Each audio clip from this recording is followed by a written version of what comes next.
Hi everybody, thanks for tuning in. Welcome to the Science Night COVID-19 edition. My name is Anna, I'm not your usual host. I work at the University of Kiel and I'm your statistics girl.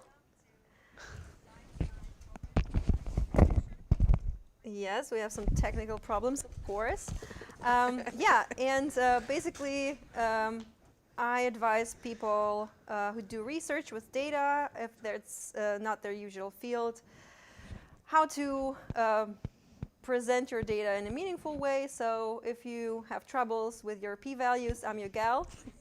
But enough about me. Today we have Joana, a good friend of mine, an excellent scientist, who's going to tell us about the effects of COVID that the virus has on the human body, immune system, and whatnot. And I really hope that you have some questions later on. And Joana, the floor is yours. Thank you, Anna. Thank you for the kind presentation. And thank you for taking care of our p-values. That's very important. My pleasure. And you also have done this for me many times. And I will start today. So as Anna said, my title is a bit more scientific. So it's like insights into COVID-19. But basically what we're going to be talking about today is how we come from like the virus to the virus infecting the human body and what that causes in the human body. So you've seen this picture last week. So we're talking about SARS-CoV-2 virus, which causes COVID-19 disease. This is a virus that is spread normally through micro droplets. So when a person that is infected sneezes or coughs, and the people that are around can be infected.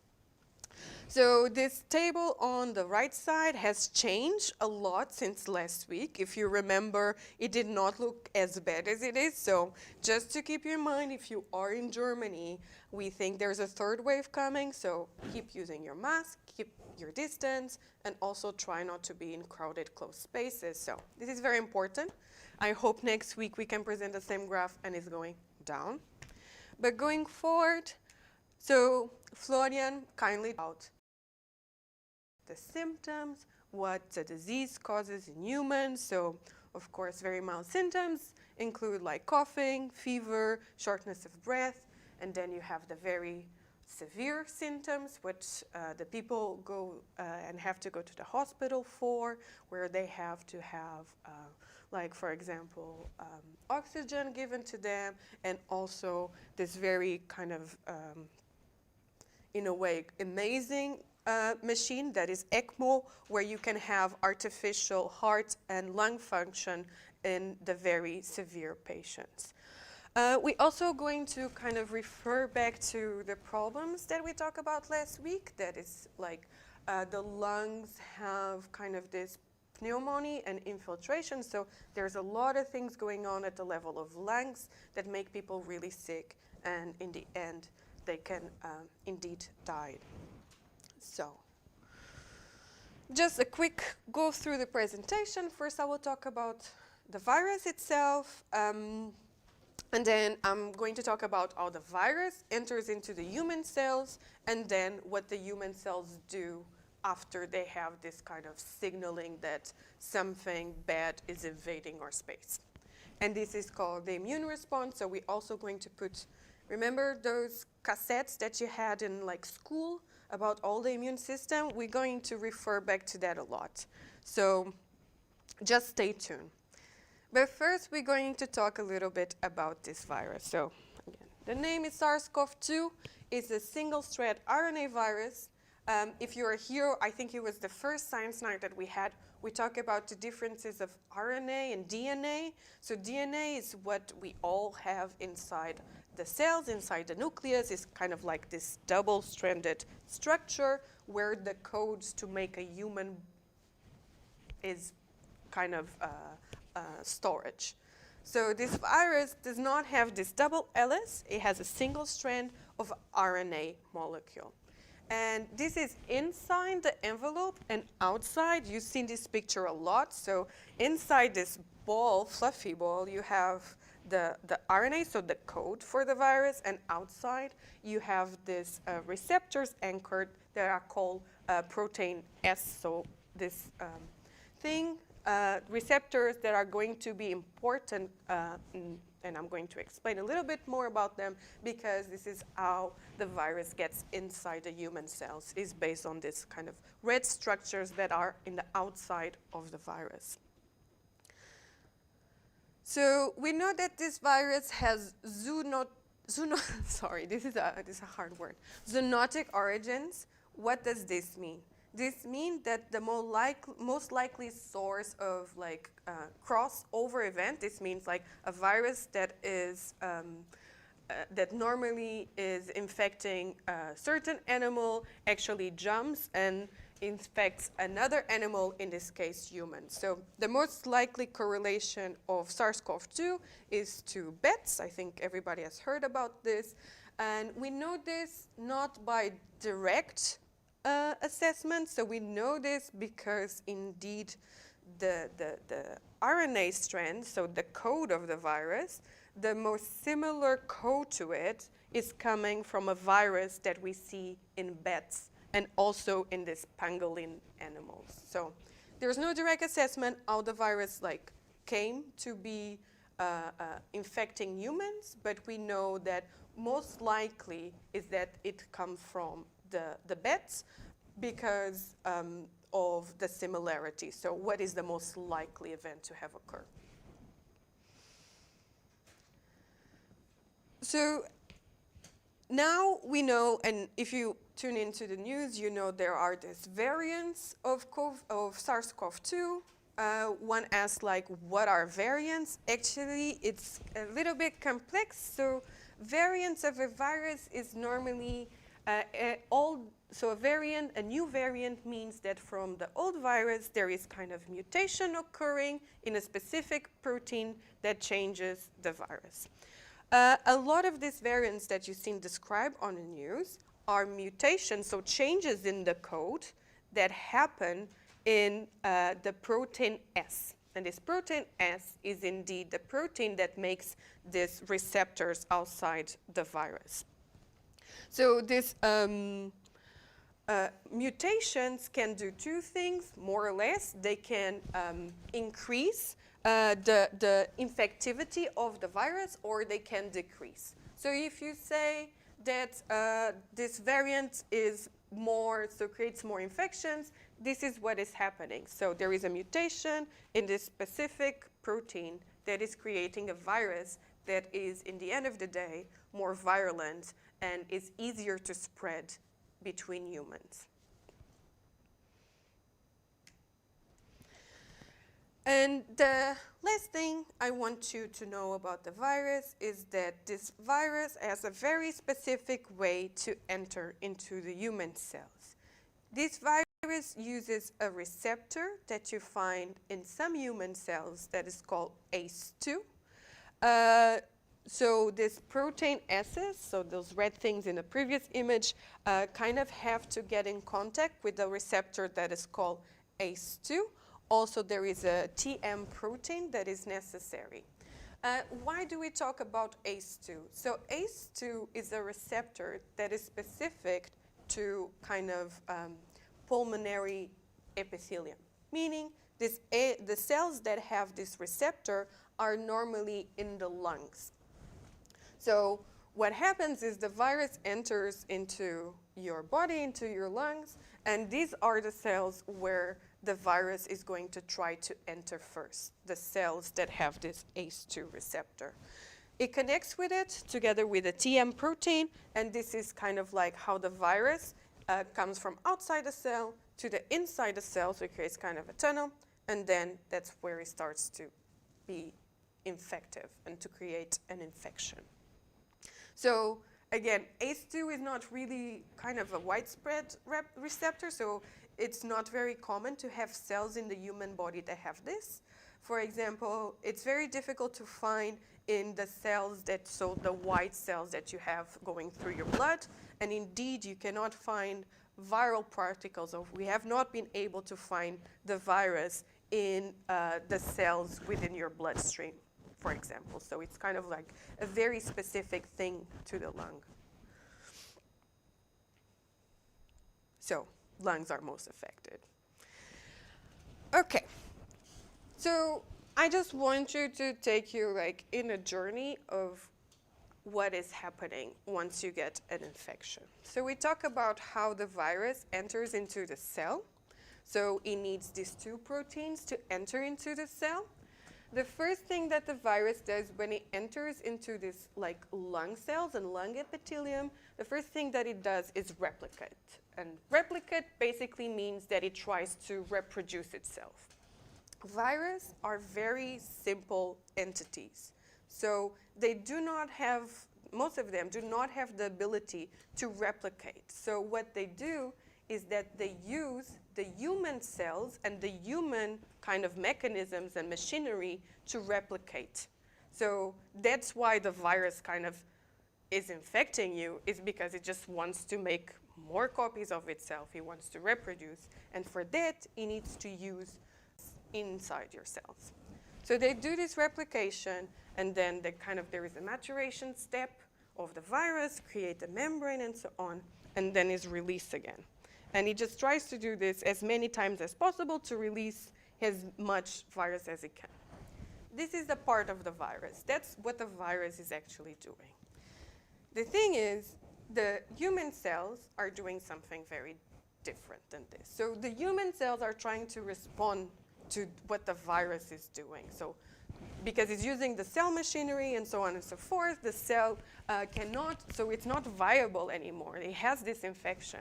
So the first thing that happens is this weird name that is called pyroptosis.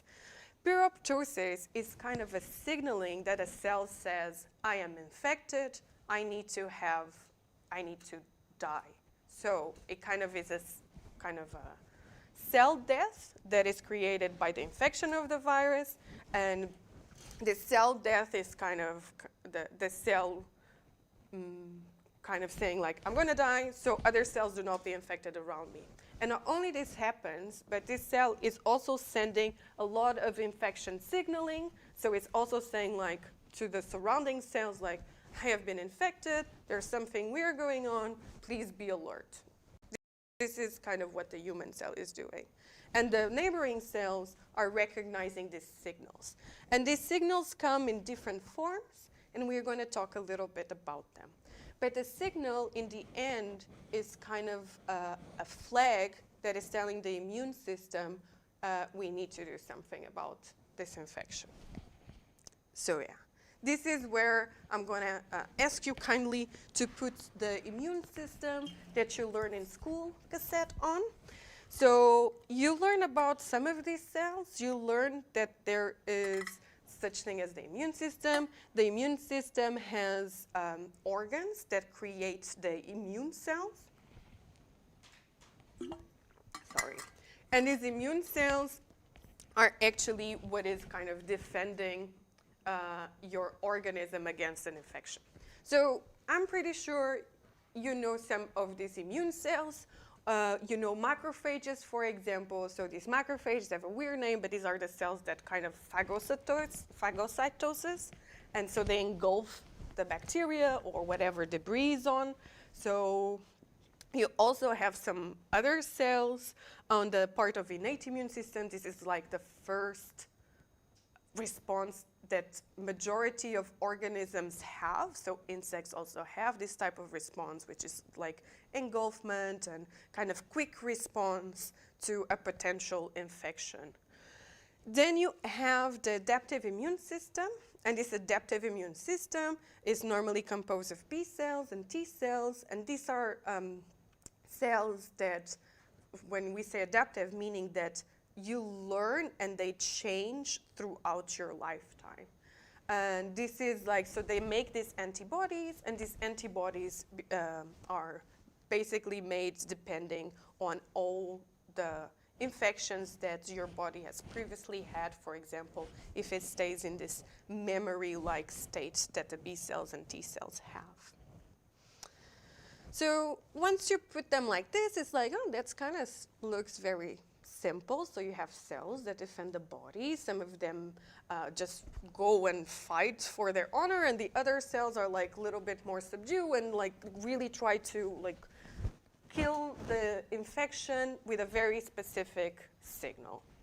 However, when I put this into what a real infection looks like, there is a lot of like crosstalk between the cells. There's also an addition kind of like inflammation pathways which are making the cells being more active or not.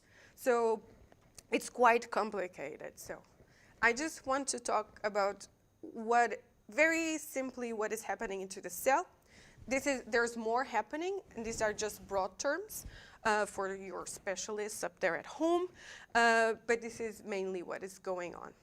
On the side of the innate immunity, so this is like the first line of defense, so the first ones that are put active upon infection, what we have after the recognition by the neighbors, we have the generation of inflammation signals.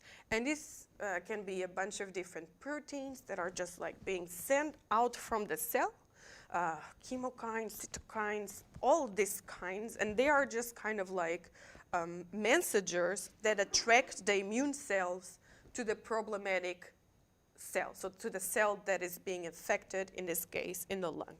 You have the attraction of the immune cells, and the first ones, which are kind of like the guards that are always there, are the macrophages, for example, and then you also get signaling to the T cells and B cells to go to the side, to the place of infection. And so also then these cells create more inflammation and create more inflammatory signals to signal back to the immune cells. So it's kind of like a positive feedback loop. And this is what could cause some problems when this positive feedback loop is not stopped. But first, we're going to talk about what a healthy body does. A healthy body, upon this infection with with SARS-CoV-2, what it does is like first the T cells arrive to the infection site. They kind of set a signal that the cell is infected, so it needs to be eliminated. And then the macrophages, the ones that kind of eat the other cells, come and help this engulfment of the problematic infected lung cell. Also, there is neutralizing antibodies. These are normally made by the B cells, and these antibodies just kind of attach themselves to the virus, to these proteins outside the virus, and what it makes is like the virus becomes inactive because it has no more way for this like S protein, spike protein to get into other cells. And by making this virus inactive, then the macrophages can kind of release and also engulf this neutralized virus. And this happens, and the signal of the virus, so the amount of the virus goes down, and the person kind of recovers. Problem is when this does not happen. So sometimes what we've seen happen is that this feedback loop of like calling the immune cells and creating inflammatory signals, this does not stop. So there is an accumulation of immune cells around the site of infection, and more immune cells, overproduction of inflammation signals, and then what could happen after having this too much is actually there is a damage to the tissue. So the tissue is no longer viable, so the cells, if it's epithelium is just like a layer of cells that separates, for example, in the lung, the air phase from the rest of your body. So there is some kind of infiltrations of the immune cells and also of the inflammatory signals. And so this is what causes this pneumonia and this kind of increased debris that you see a lot in severe cases of COVID-19.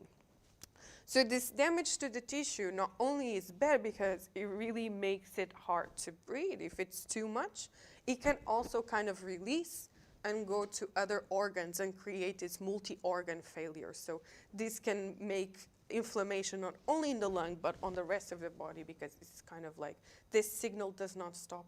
And we see this a lot when there's like this spike of cytokines, and then you can have problems in your kidneys, you can have problems like everywhere. So this is when things really go bad, and people, so the goal in this is really to like kind of identify very early things that might be going wrong and might create these problems, and have a way to like know that this might happen and have a way to treat it before it's actually occurring. So that is like what we've been working very hard to achieve. So there is the side that is prevention and vaccines and so on, but we also have to keep in mind there will always be a side of the treatment, which we still don't have one for COVID-19. So it's important to know these things of what's going on in your body in a way to be able to treat you.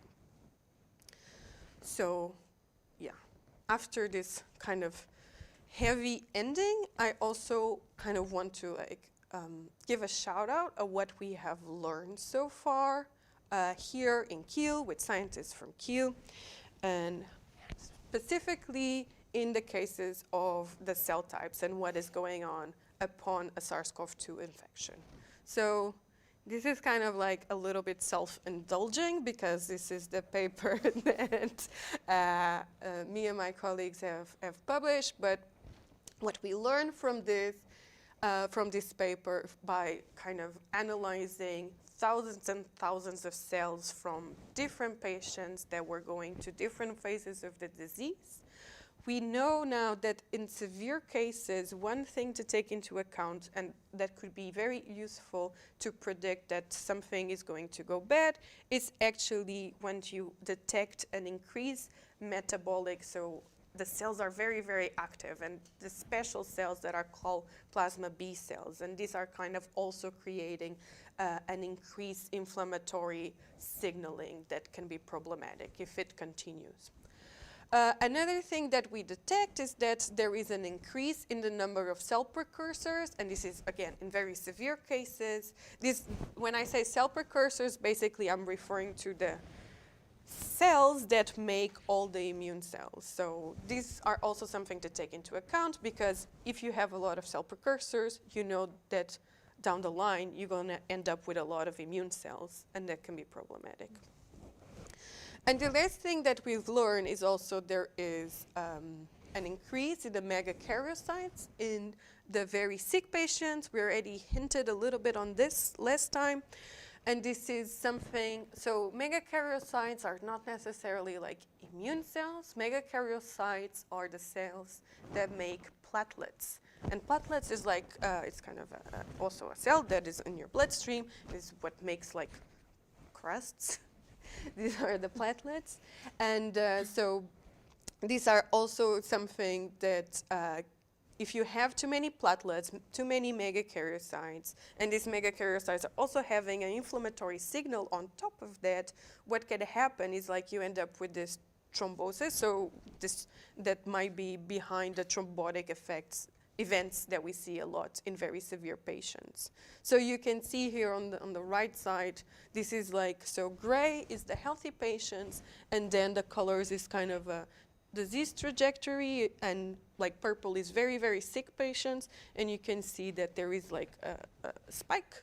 So there's many more megakaryocytes, and these megakaryocytes are not like healthy, so they're very different from the megakaryocytes that you see in a healthy person. And then I also want to refer to this paper done by Petra Baja and her lab. This is, they have a lab in the immunology department of the UKSA, and they study in particular T cells and memory T cells. And they also find out that for severe COVID, there is an effect on the what they call pre-existing memory. So this is like, it depends on the age of the person, and it also depends on how many pathogens this person has been exposed to throughout their lives. And this, because when you have this like very experienced T cells, it could have a problem down the line, which is low avidity T cells, and this might be somehow an explanation why it affects elderly people so much. There's still a lot of studies to be made in this, but this is an important factor that our colleagues really contributed in this case. So in the end, I would like to also send to ask you guys at home to attend our next 2 talks. So we're going to have Tim Holstein presenting next week. He worked also in the UKSI as a doctor there, and is going to talk about diabetes, and also I think diabetes and COVID-19. We haven't like figured out the little bits, but I think it's going to be really, really nice to learn about this. And then after that, we're going to have Neha Mishra, which kind of going to talk about what we are planning to do in the future. So what are the projects that are still going on, for example, long-term COVID and so on. So yeah, I just want to thank all my collaborators and of course all the people that supported not only science nights and supported us with fantastic technical support of cameras and sound and food, and also to say thank you to the colleagues that make this job possible. So, and thank you to Anna. Sure. Thank you very much for an amazing talk. My brain's exploding. Sorry. It's Was fine. it too fast? No, it was amazing. I had very many very colorful cartoon-like images of cells devouring other cells in my mind. I think somebody should do that. Well, I have kind of a stupid question. Never stupid. From somebody who's not in the medical field. Well, what I've learned, like in my life, there's this difference between infections or bacteria and viruses. So I've always told my mom, never take antibiotics unless you have an infection. So I've been this far. So when you get a cold, you know it's an infection, kind of. So infections is always when you have like something from outside invading. So infection can also be viral. So viral and bacteria can be infection. But if you have a bacterial infection, that's when you take antibiotic. Even though sometimes antibiotic is also recommended for viral infections. Because it also, like, if you have something going on, you're also going to have this kind of opportunistic bacteria. It's just bacteria that, like, sit around in your body, and sometimes they're like, "Whoo, everybody's dead. Let's, like, go and cause more trouble." Okay. So, yeah. Yeah, so what I was wondering is, from this very deep cell point of view, what you told us about the virus, it kind of goes into the body and it cannot reproduce itself, but it uses kind of the human cells to do so. So I have this very weird image from Matrix where Agent Smith just kind of copied himself into other surrounding people. Yeah. And we can have different outcomes from different people depending on, well, different factors. From people who recover, what happens? Does the virus just go away? So how does this process of, fading or recovering, how does it work? Yeah, so if you have a healthy response, even if you have severe, but then you recover, so what it needs to be is like the load of the virus needs to be reduced, so you need to have less and less. So it needs to be clear out the virus itself. So not go and entering into more cells and creating more problems. So there needs to be a decrease in the amount of, so it's sometimes referred to in the news as viral load. So viral load is also kind of give us an idea how much virus is in the system and how hard one should be treated and so on. So we know that normally people that are asymptomatic have very low viral loads. And people that are having very severe reaction have very high viral loads. So they're kind of everywhere, difficult to control. But if there is recovery, there needs to be a decrease in viral load. But in the end, like kind of, that's why they tell some people that after you have the virus, you're kind of protected for the next like half a year. The antibodies. Because there's the memory. Huh? Yeah. So after this, like there is going to be B cell memory and so on, and this is going to be. So we still don't know how long this memory will last. So this can be a little bit, we don't know. Okay. But yeah, this is something that also, it's something that is based on the vaccination, for example. Yeah. And for those who recovered, depending on the symptoms and the viral load, is there a correlation between like the amount of or the length of the life of those antibodies and the viral load? Has anybody looked at that? Maybe if you have like very If you have higher viral load, you have higher memory. kind like of longer some- memory, not yeah, higher. or you the cannot other have way it. around. So Yeah. any kind of correlation. I don't know, but I think like I think this might be a very interesting question, and I think maybe next project from Petra is gonna answer a little bit of that. So I know that they study like healthy donors and kind of also the people that have SARS-CoV-2, and now they're also going to study other people that like have recovering from the symptoms long term and so on. So that might be something that they can assess, but I don't know. I have not talked with them, but that's a good idea. No, that sounds great. Looking forward to it. We unfortunately don't have anything in the chat. Maybe one question for me again. So in the beginning you talked about this new variants and the mutations. So kind of a morbid question, when does it stop? If it does stop? It never stops. Yeah. It's evolution. It works like that. So it's like there's always something that is changing. So that's kind of like when you say, yeah, it's this virus, and also because we put a lot of kind of pressure in the virus. So with treatments, we're careful. We try for the virus not to spread, which could be considered evolutionary pressure, which makes this virus like mutate. And because so mutation exists constantly, mutation exists in our bodies as well. And so the thing is like, if something mutates and becomes more infective, it's going to spread through the population. Yeah. And the other variant that was there before, it kind of like, and so this is what is happening. So these variants, and it's kind of like, in my opinion, kind of part of my French bullcrap that they call this variants from the country of origin, because they just creates like, you know, kind of unfair assumptions about people coming from other countries. So these are just variants. This is just something that happens in a virus and should be treated as such. Yeah. So it's just sometimes it's more infective, and so this kind of spreads to the population, and then another variant will come and it's more infective, spreads.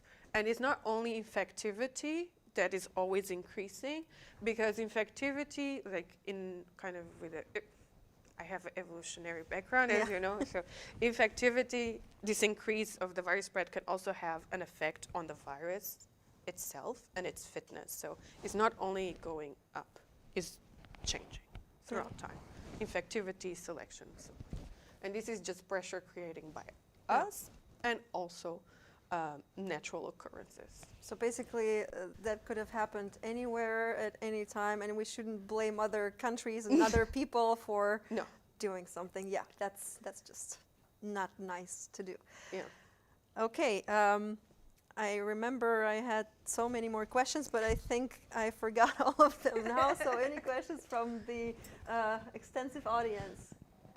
Are you sure, Joe? Not this time. All right. Okay then. Well, that's been a blast, and thank you for having me as your impromptu host. Thank you for coming. I personally will be definitely tuning in the next week. And yeah, everybody have a nice evening.